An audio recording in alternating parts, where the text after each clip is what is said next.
नमस्कार। मैं हूं आपका दोस्त दुष्यंत कुमार और आप सभी का स्वागत है हमारे चैनल हॉरर वॉल्ट पॉडकास्ट पर। हम आपके लिए एक और कहानी लेकर आए हैं। अगर आप हॉरर कहानी सुनने के शौकीन हैं तो ये चैनल आपके लिए है। हमारे साथ जुड़ने के लिए चैनल को सब्सक्राइब करें। आइए कहानी शुरू करते हैं। विजय और राजू दोनों ही सगे भाई थे। विजय बड़ा 25 साल का था तो छोटा राजू 17 साल का था।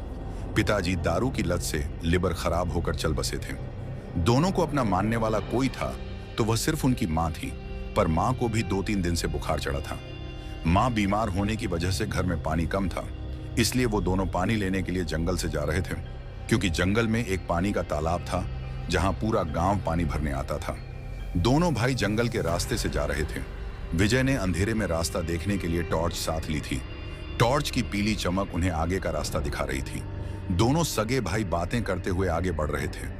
ऐसे ही बातचीत में राजू ने उसके बड़े भाई विजय से कहा, भाई गांव वाले कह रहे थे रात में यहाँ छलावा फिरे थे, यह सच है का? राजू की बात सुनकर विजय अचानक से गुस्सा हो गया और जोर से बोला, साला बुड़बक, तुझको अक्ल नहीं है का? बे तनिक शांति रखना। बे रात में उस बदसूरत का नाम नहीं लेवत है, पता नहीं था का तुमको?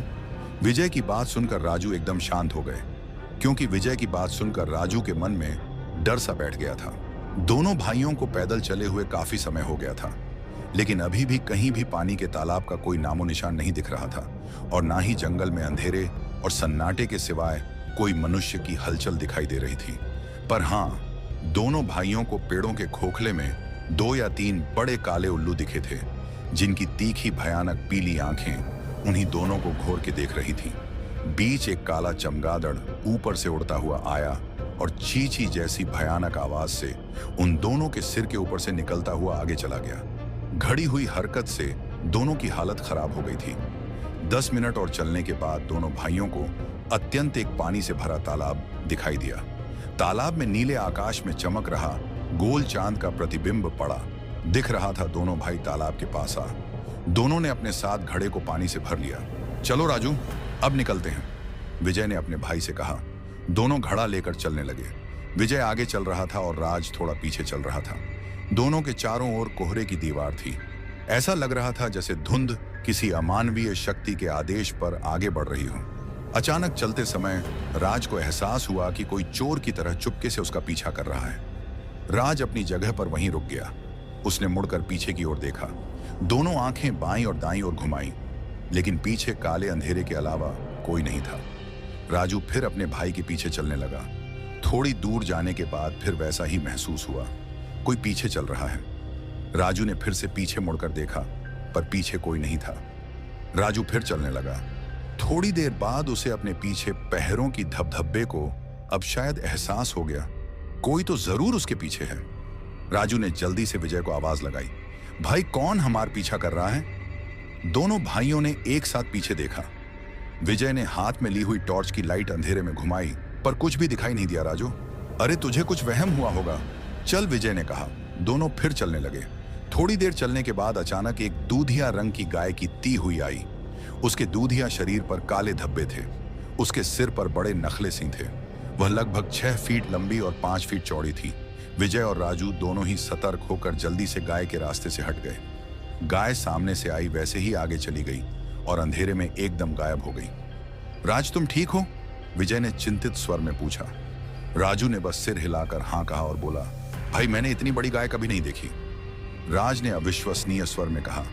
राजू के वाक्य पर विजय ज्यादा कुछ नहीं कहा, बस बोला, चल जल्दी घर चलते हैं, अब बहुत समय हो गया है। विजय की आवाज में डर का भाव था। उसकी आवाज एकदम शांत हो गई थी। दोनों भाई फिर से चलने लगे। 15 मिनट हो गए होंगे कि तभी अचानक बहुत तेज कलश आवाज चिल्लाती हुई वहीं सफेद दोन की ओर दौड़ती हुई आई। दोनों भाइयों को इस बात का जरा भी अंदाजा नहीं था कि अचानक उनके सामने गाय दौड़कर आ गई थी, जिससे दोनों बुरी तरह डर गए। दोनों के कंधों से पानी से भरी घड़ियां जमीन पर गिर गई। एक जोरदार आवाज हुई और सारा पानी जमीन पर। वह गाय सामने से आई वैसे ही आगे जाकर अंधेरे में एकदम से भूत की तरह गायब हो गई। यह दृश्य देखकर एकदम हक्का बक्का सा रह गया। उसकी आंखें उल्लू जितनी बड़ी हो गई, चेहरा पसीने से लगता भाई का हुआ, और तू इतना घबराए कह गए हो? राजू ने अपने भाई से पूछा। कुछ भी ठीक नहीं है। राजू, हम दोनों को ससुरा छलावा पकड़ लिए हैं। क्या मतलब? राजू ने बिना समझे पूछा।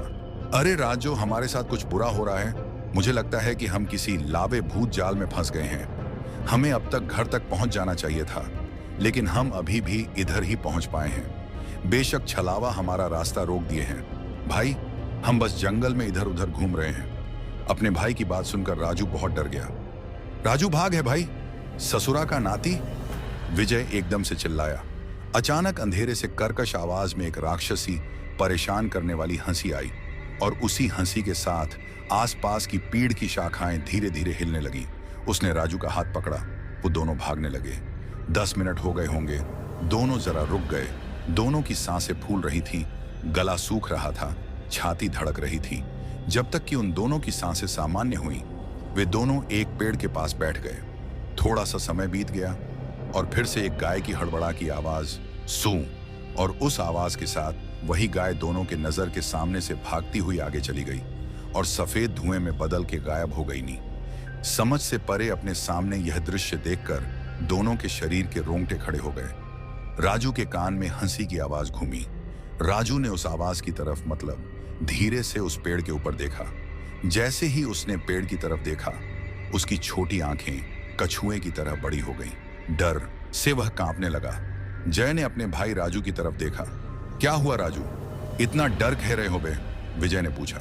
पर राजू की डर से हालत खराब हो गई थी। वह चुपचाप ऊपर ही देख रहा था। अंत में विजय ने सिर उठाकर ऊपर देखा और उसकी भी डर से हालत खराब हो गई। पेड़ की एक शाखा पर एक कुरूप बूढ़ी का छलावा बैठा था। वो छलावा बुढ़िया हल्के भूरे रंग की नकीली सा पहने हुए थी।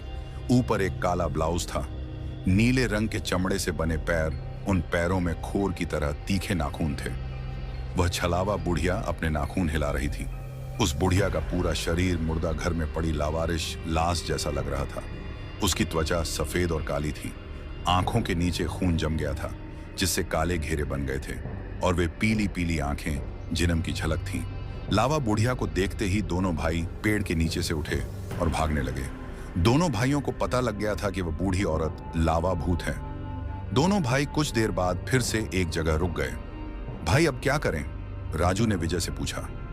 अब तो भगवान ही हमें बचा सकता है राजू, क्योंकि वह छलावा बुढ़िया उसका मन भरते ही हमें मार देगी, विजय ने भयभीत स्वर में कहा। अचानक गाय के की कर्क आवाज आई। दोनों भाइयों ने सामने मुड़कर देखा। दोनों के सामने वही 6 फीट लंबी गाय खड़ी थी। उसकी आंखें अंधेरे में लाल लपट की तरह चमक रही थी और गाय के नथन अल्लूर दोनों को मार डालूंगी। मैं तुम दोनों की हड्डियां और मांस कुतर कर खा हंसी जाऊंगी। छलावा बुढ़िया के मुंह से कर्क स्वर निकला। तभी वह अजीब डराव निगाह है जोर से चलाई। उसकी लाल ज्वलंत आंखें गेंदों जितनी बड़ी हो गईं। गाय छोटे छोटे कदम आगे बढ़ाती हुई उन दोनों की ओर आने लगी। गाय के शरीर पर बैठा बुढ़िया का दोनों हाथों से ताली बजाने लगा। विजय और राजू दोनों भाइयों ने डर के मारे अपनी आंखें बंद कर लीं, मानो वे अपनी भयानक मौत को नहीं देख सकते थे। एक युवक उन दोनों के सामने आ खड़ा हो गया। उसकी पीठ उनकी तरफ थी। उसके हाथ में एक छड़ी थी। छड़ी पर लाल और पीली रस्सियां बंधी थीं। छड़ी पर 4 या 5 घंटियां लगी हुई थीं। उन्हीं घंटियों की आवाज विजय और राज दोनों के कानों में पड़ी। दोनों ने खोलकर सामने देखा। एक 5 फुट लंबा गठीला युवक उनके सामने खड़ा था। युवक का सुनहरा तेजस्वी शरीर अंधेरे में भी चमक रहा था। उसके सिर के काले लंबे बाल दोनों कंधों से पीठ तक फैले हुए थे। एक पीली धोती के अलावा उसका पूरा शरीर नंगा था। युवक के शरीर से चंदन की सुगंध आ रही थी। वह युवक निडरता से, निर्भयता से उस विशाल 6 फीट लगाए और उस बूढ़ी औरत की आत्मा के सामने अपनी छाती खोलकर खड़ा था। उस युवक के आने से विजय और राजू दोनों को सुरक्षा का एहसास हुआ। उस ध्यान में उस युवक के आने से व्यवधान उत्पन्न हुआ। गाय अपने पैरों को जमीन पर रगड़ रही थी, अपना सिर नाना करते हिला रही थी तथा अपने नथन अल्लूर यहां से जाओ। बूढ़ी छलावा औरत ने डरपोक स्वर में कहा, मैं इन दोनों को बचाने आया हूं। युवक के मुंह से करक आज्ञाकारी स्वर निकला। उस आवाज में बहुत भावना थी। उस बूढ़ी औरत ने उन दोनों से भी पूछा कि वह यहां क्यों आए हैं। युवक ने बिना पीछे मुड़े बोलना शुरू कर दिया, मैं इस छलावा बुढ़िया को रोकूंगा, तब तक तुम दोनों यहां से निकल जाओ। गांव के लोग तुम्हें ढूंढने आए हैं। जाओ और चाहे कुछ भी हो जाए, पीछे मुड़कर मत देखना। जाओ विजय और राजू दोनों बिना पीछे देखे सीधा आगे भाग गए। उन दोनों को पीछे से भयंकर और कभी कभी हंसने की आवाज सुनाई दे रही। पीछे से एक धक धक की आवाज भी सुनाई दे रही थी, मान वो गाय पीछे से आ रही हो। लेकिन विजय और राजू ने पीछे मुड़कर नहीं देखा। 51 मिनट तक भागने के बाद उन दोनों को अंधेरे में जरा दूर आग की रोशनी दिखाई दी। गांव के कुछ लोग मशाल ले उन दोनों को ढूंढने आए थे। विजय और राजू दोनों भाई बच गए थे। विजय और राजू दोनों भाई बच गए थे। वो दोनों गांव वालों के साथ घर आ गए। घर आते ही उन दोनों को दिखा कि उनकी माँ भगवान श्री राम की फोटो के सामने बैठकर दीपक जलाकर श्री राम रक्षा पाठ कर रही हैं और उस फोटो में श्री राम की फोटो नीले कमल के समान, श्याम मुख कमल के समान, पुतलियां वाली 2 आंखें, जटाओं का मुकुट पहने हुए, हाथों में तलवार, गद्दा, धनुष बाण लिए हुए। उस फोटो को देखते ही विजय और राजू दोनों की आंखें बाहर आईं, क्योंकि कुछ देर पहले जिस युवक ने उन दोनों को बचाया था उसका चेहरा बिल्कुल भगवान श्री राम जैसा दिख रहा था। अपने बच्चों को सुरक्षित लौटते देखकर विजय की मां ने श्री राम जी की फोटो को हाथ जोड़े। विजय और राजू दोनों ने जंगल में घटी वह भयानक घटना की कहानी अपनी मां और आसपास खड़े लोगों को सुनाई, जिसे सुनकर वहां मौजूद कुछ लोगों ने कहा, चाची जी के श्री राम रक्षा पाठ के कारण साक्षात श्री राम दोनों बच्चों को बचाने आए थे। तुम लोग सचमुच बहुत भाग्यशाली हो।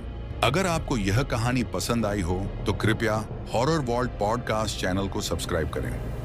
हमें कमेंट में बताएं कि आपको इस कहानी का कौन सा हिस्सा सबसे ज्यादा डरावना और दिलचस्प लगा है। और हाँ, ऐसे और भी डरावने और रहस्यमय रोमांटिक किस्सों के लिए बेल आइकन को दबाना ना भूलें, ताकि आप कोई भी नई कहानी मिस ना कर सकें। अब तक के लिए इतना ही। अगली कहानी में हम जल्द ही फिर से मिलेंगे। धन्यवाद।